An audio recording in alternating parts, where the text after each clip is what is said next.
納米單位空間有限，點先可以設計得有個人特色呢？今集塞錢入你袋嚟到將軍澳海欣莊園，一個實用面積只係得217方尺嘅開放式單位，嚟睇下戶主有咩要求？呼應翻戶主係想跟翻呢個屋苑嘅設計啦，有啲波浪形嘅線條啦，咁再加埋戶主中意一啲曲尺形嘅線條啦，咁可以令到單位有個層次感啦。咁呢個單位咧樓底係接近11尺高嘅，咁所以佢有呢個高樓底嘅優勢啦。咁所以我哋就增設咗一個閣樓嘅元素啦，分開咗一個活動嘅空間啊，同埋一個睡眠嘅空間嘅，令到單位嘅可用面積都可以提升翻。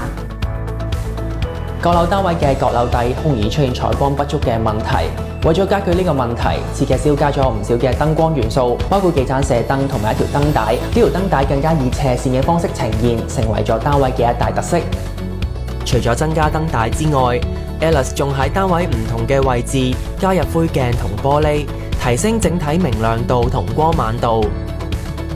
至於納米單位嘅收納空間同樣十分重要。而呢個單位可以話係機關處處。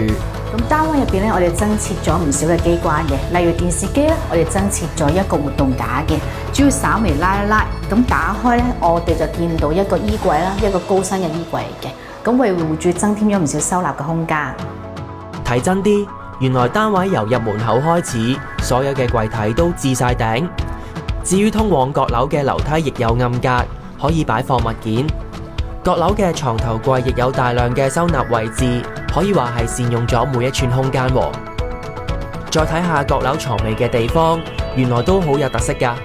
咁響牆身位置啦，咁留意翻我哋有一個洞板嘅牆身嘅設計啦，咁係一個置物架嚟嘅，咁平時都可以擺戶主中意一啲小型嘅擺設啦，或者一啲小型嘅盆栽仔嘅。今次裝修工程費用要18萬，主要係家私同木工工程嘅支出。東網財經記者麥東報道。